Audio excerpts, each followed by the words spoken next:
because people want to know what your brand stands for. They want to know what you're about. They want to know who they're doing business with. That's just the reality of today. What drives you is an opportunity to it's just a nice sort of like side to our business. So I've interviewed all sorts of interesting people who really achieved like high levels of success, and I wanted to know how they got there.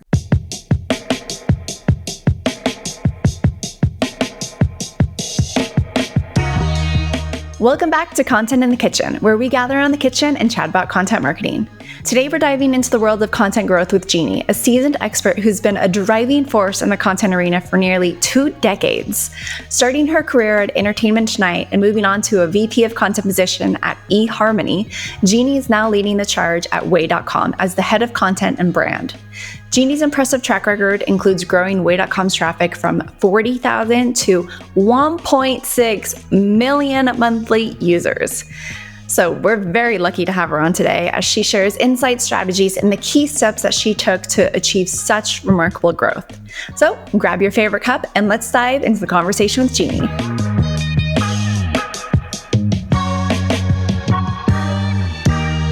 So getting traffic to your content is huge. It's a ginormous piece of the conversion puzzle. And you seem to have cracked that code by growing 40K monthly visitors to 1.6 million. How did you do that? What did that time frame look like? What made that work for you? So when I started at Way.com, it's an auto app, and the team was very focused on working on content to just support the business. We're in the parking business. So they would write a lot of parking content, localized, broader parking tips. So they were really staying in line with the auto app and just everything that the site or the company would offer. So when I joined at the same time that the head of SEO, new head of SEO joined. So we sat down and just said, we got to blow this out. We got to do a lot more than just writing about parking, because it is high intent and it can lead to conversions, but like our SEO content can handle that. So let's look at the opportunities within everything in the auto space. So we're parking, we're transportation, where people are flying. So let's like travel. So we really just looked at the opportunities. It all starts with researching, looking at what's going on in the news, what's trending, what are people searching for around these spaces. So we just really, I'd say we like started in this very narrow lane, and we just like this, it just opened everything up. For example, when we started, there's catalytic converter theft was like a hot topic at the time because it was happening everywhere. So bad. So we just delved and we saw, there's opportunity here. We could rank for this. This is not something that, as you explore a topic, you look to see how difficult it will be to rank. Are there opportunities? Are there things people aren't writing about? So we started writing like local city articles about catalytic converter theft in San Jose and San Francisco, and findings about, you can really find a bunch of people if you dig enough. There's like reports on different types of thefts going on in San Francisco, and it would cover that. So that was one area where we grew. Also just fun topics that aren't necessarily like high intent, but just bring brand awareness. Like, what are people naming their white cars? Like, what's a popular black car like name? Like stuff like that. So that stuff did well. Road trip music. Yeah. There's a huge, I feel like it's never ending, right? We also had, because we park for events, there was like event parking. So there was like the Taylor Swift concert, her concert starting. And this is all everything you need to know about the Taylor Swift concert in your city. So we would write like different blogs if she was in Chicago or New York or wherever. Or like there's music festivals. We always had to make sure we had enough parking and inventory as a business. Sorry. Because otherwise you're writing a blog, no one's going to do anything because we don't have the supply. So there was a lot of, I would say, separating into buckets, the content opportunities, and then researching the actual traffic impact, potential, difficulty, and then ranking it from there. Okay, guys, these are all these trending topics. Let's start with the ones where we have the most potential to rank for that aren't that difficult. Go. So we'd have them write on that trending stuff. We'd have them write on travel stuff. We'd have them also write on things that will impact our business, like event parking and airport parking. So there's always like a blend and a mix. And we were writing, I think we doubled the team when I started. So I think we had 15 writers creating between 150 to 200 blogs a month. And it's not just like a 500 word blog. This is like a very well-researched, thorough blog with a table of contents, with FAQs, which all the things that people are searching for related to that topic. So the idea is somebody's going to come to this article and like everything they want to know, you're going to find there. You're going to find data points, I think charts and graphs and things like that when you have those, when it makes sense. If it's like TSA waiting times, that was another one. We saw opportunity. People are searching for that. And there wasn't a ton of content on us. Let's go find out what they are. Let's integrate that into an SEO page and let's write blogs about it. It's just looking for opportunity out there. And it's surprising that things haven't been tapped into so much. And then going from there, I think also being consistent, writing high quality stuff, interlinking, having a good like site architecture with like subcategories and all that, making sure that you've got all your bones there first. Because I've had friends that have launched blogs. I look at my blog and I'm just like, oh my God, this is a mess. There's no organization. Yeah. There's got to be structure and organization. And first, I think if you could just have all these random like articles written everywhere and there's no nice hierarchy. I always think of like content and SEO as almost like a tree. Right? Like you've got this like base of your tree with your main topic. And then you've got all your branches with your like subtopics and all your different, it's like thinking about just the architecture like that. It's just a very important piece of the puzzle for if you want to rank. Yeah. 100%. Creating huge pieces of content, which you're checking that box, great. But being able to have a very clear user flow of what they should do next from this piece, or how to even find this information, or where within this they can find the specific questions that they have. And I love the Taylor Swift example because parking isn't the prettiest of industries. It's helpful and informative, and we need the information, but there's not really glitter on it.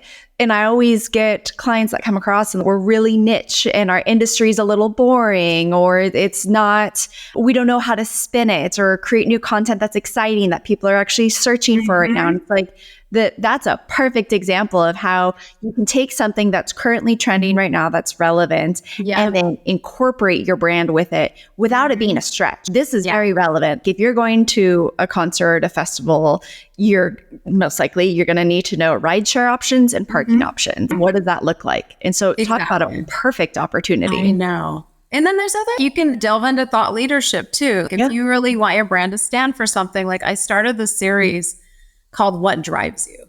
Because I just wanted to have a well-rounded content arena, like within our, not only have the informative and the parking stuff and the whatever, the travel or even car insurance stuff, but thought leadership too, I feel like is so relevant now because people want to know what your brand stands for. They want to know what you're about. They want to know who they're doing business with. That's just the reality of today.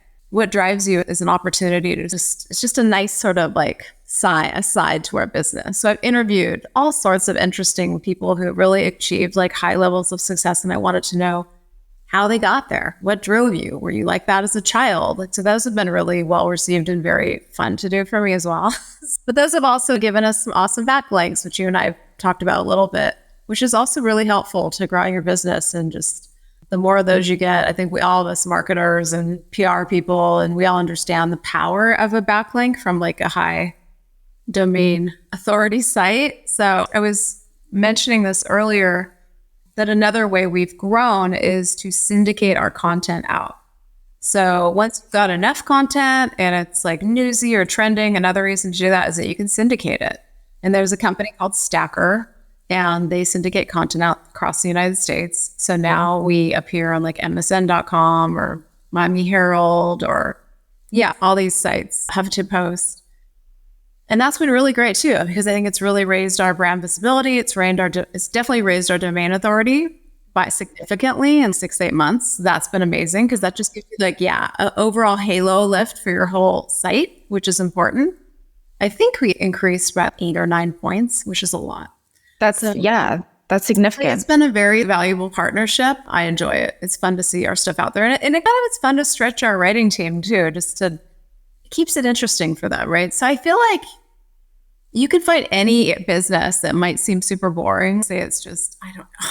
I don't know. It would be boring if you're making trash cans, right? Yeah. It's okay. There's got to be that fun spin to it. 10 moments in your life. I don't know. Things you found in the trash that were insane, or I don't know. Yeah. It's always like recycle, like the craziest recycling story, or you can always find a way to be creative and have fun with it, or just play off a theme or something. But yeah, I think again, at the end of the day, we're all trying to create, if we're content marketers, we're trying to create content that is going to make the end user very happy. It's going to be everything they want.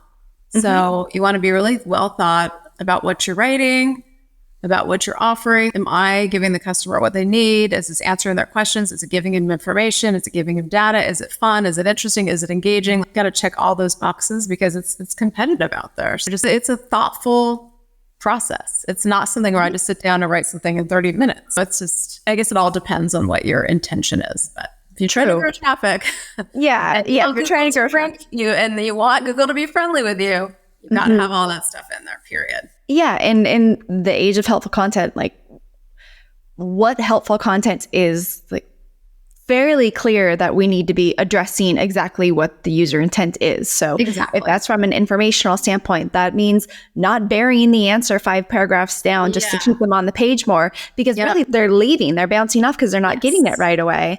And I love that you mentioned table of contents and FAQs, because that is so vital and such a big part of the helpful piece of content, because especially for these longer pieces that you produce, you can skip over right to the information that you want, understand the writing style, understand the info, maybe be more curious as a user, and then engage with the full content.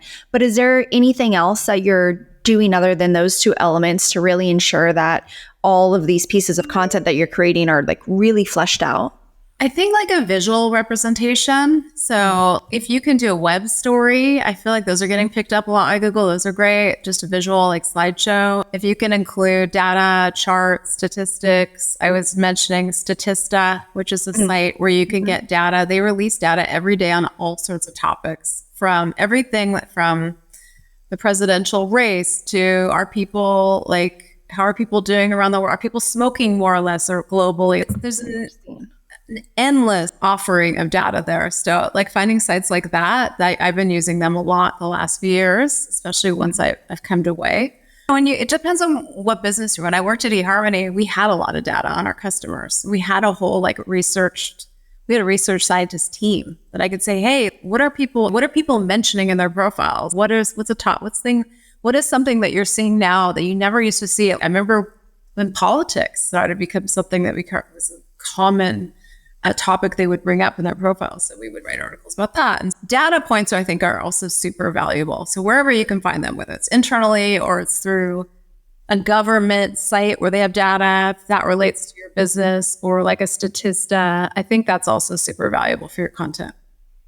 Yep, that's huge and really helps prove the point from an information standpoint, and really helps that maybe secondary intent that a user has is they're trying to get an answer to something or get more information about something. And it also allows that curiosity to start, because it's like, oh, wow, there's actually for example, say a 10% increase in people smoking. I thought it would have been a decrease. I'm going to keep reading because of that stat that's in there. Yeah. It's easily digestible too. Like, I think there's something to keeping it simple. I think that's why listicles do so well, because you're just keeping it simple. Do 10 things you need to know about summer festivals or whatever, or the 10 hot nail colors of the summer. Like, I feel like that simplistic listicle, like there's a reason that's so popular. There's a reason the BuzzFeed did so well for so long. So I feel like that is also just the simple, and I think something that like young content creators do, I've noticed, and I'm sure I did this too. You feel like you've got all these great creative fun ideas and word games that you can play, or just, I feel like a lot of times I'll notice just a lot of fluff in an article, and I know you're creative and I know this is for you. It's fun to floss that content muscle that you have. Yeah. But let's get to the point. Why are people reading this? They're not coming to read Jeannie's thoughts on trying to be clever. No, insert a little bit of humanity and your, personality into it. But I think you need to be very clear. This is not about me. This is about providing information for the consumer. So I think that's just something to keep in mind that I've noticed with a lot of my younger team members, that sometimes they'll do that. And I'm like, you don't need all this. You don't need all this, you know? Yeah, it's just funny. I think it's maybe something that we all tend to do. And add that backstory. That's not like 100%. Yeah, totally. You mentioned at eHarmony, like having a data team, which amazing resource to have. And at way.com, having a pretty decent sized content team. Like there's a lot of brands who, if they have a content team, it's one person who's that head of content and also the individual contributor and then managing a bunch of writers, or there's a single blogger who is the single creator of everything. Like, do you think that achieving traffic metrics and the growth that you did is achievable for smaller teams like that? I do. If you're very thought out and you're researching what you're writing about, because it just takes one article to perform well, and that can bring you so much traffic. You don't need 100 articles. You just need one. So for example, when I was at eHarmony, I was managing a bunch of different content sites. eHarmony at that time was like, oh, we want to help people through different stages, dating, relationships, getting married, parenting. And there was a site I managed called justmommies.com, homegrown, very small site for moms that were like sharing their tips. And there was one, it wasn't a big site by any means, but there was one article every month that brought in like 40 to 50,000 users. And it was something long tail about the placentia eruption. I can't remember the exact, but I always laugh with that. So gift that keeps on giving. So yes, you can absolutely rank them if you do your research. Oh, wow. Some people are searching for this. Maybe 5,000 people are searching for this. The keyword difficulty is low. Or difficulty to rank is low, then okay, yeah, I think we could do well on this one. So I think it's just being very thoughtful and intentional about opportunities, right? Like you're not going to just start writing, like I gave Motor Trend as the example. I'm not going to have my writers for way.com try to write car reviews and compete with Motor Trend, or Car and Driver, because those guys have been around forever. Their authority on this topic is way higher than we'll probably ever be. Why? I'm not going to try to compete there. I'm going to compete in areas where there's opportunity and that I know we can do well. So I think that I think working with either having SEO knowledge yourself or working in tandem with or partnering with your SEO team is really important. Yeah. Because it's such a helpful tool to be able to understand where there's opportunities to rank. Oh, yeah, definitely. ContentYum topic ideation is our first service, but we have so many people who come to us and they're like, oh, we have ideas of what we want to write about, but we just need the content outlines. And we've gone over what makes a piece of content helpful, but it really starts with that initial topic of, is this something that people are actively searching for right now? Does it have to do with your niche? Can you authoritatively talk about it versus just jumping on the bandwagon and putting on some random expert hat that you should not wear? There's a very fine line with that. And you talked about authority you can develop authority over time with increased content. And I would love to dive back into there, because the whole concept of getting published on bigger sites help increase your domain authority is a great way for even small teams to be able to increase traffic to their site.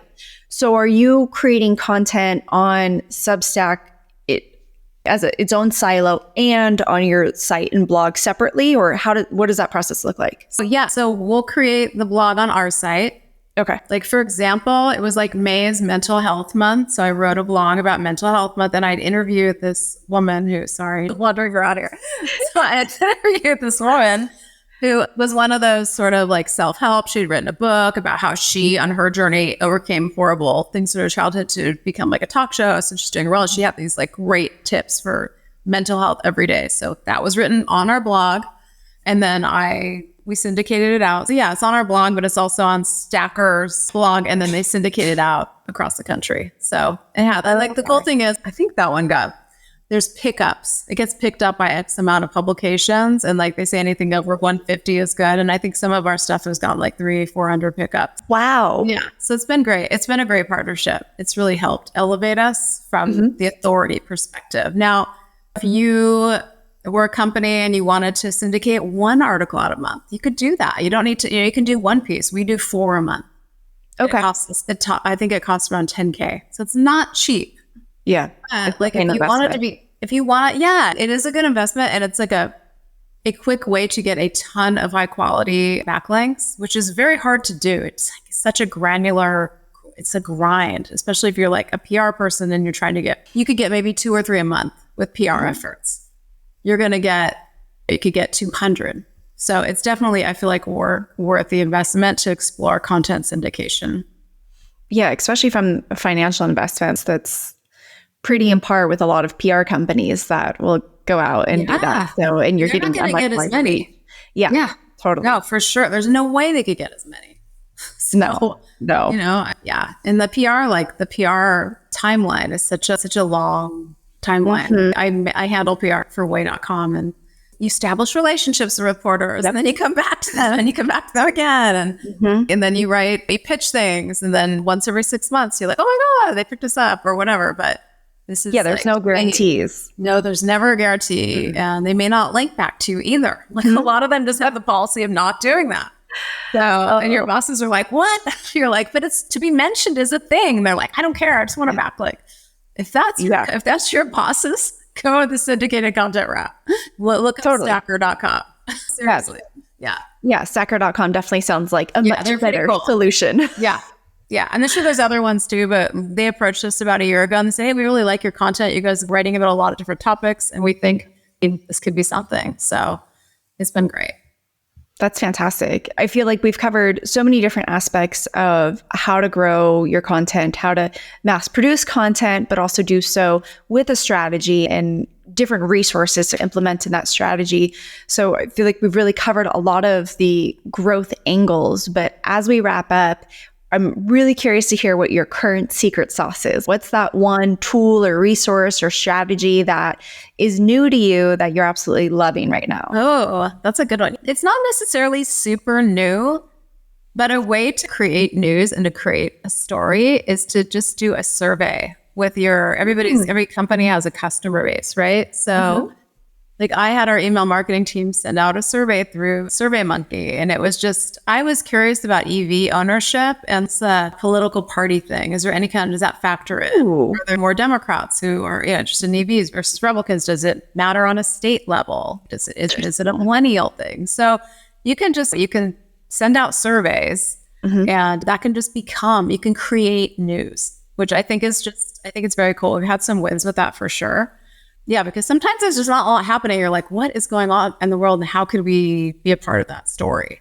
So I think surveys are great. I had done a survey, Eddie Harmony, that sort of, has given me, and I wouldn't say, it's not new secret sauce, but I do think it's very effective. I've done it a few times away, but Eddie Harmony, we did the state of relationships in America. We asked people a bunch of questions across the country, and really interesting to see what came back for Gen Z and millennials and just their communication styles and things that are always antithetical to what you would think are always like a good headline. Like totally Gen Z or value communication more than Gen X. And you're like, what? You never think that because you just think everyone's on their phones, but actually they're very communicative and they understand the value of that. So stuff like that, always looking for something that's not obvious is great too.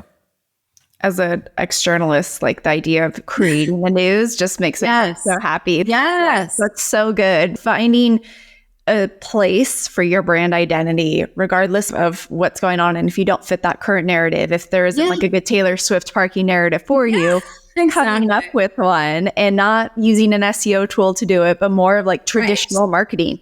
Asking your customers. And if you don't have customers yet, surveying the industry, talking to thought leaders. Right now would be cool to find out, like with the whole Boeing stuff, are people more hesitant? We haven't done this, but it would be interesting to know, like when you're booking your travel, are you looking to see, is this a Boeing jet? If so, are you trying to find alternatives? Is this really a thing? And then we get like 60% of people saying, yeah, I'm looking now.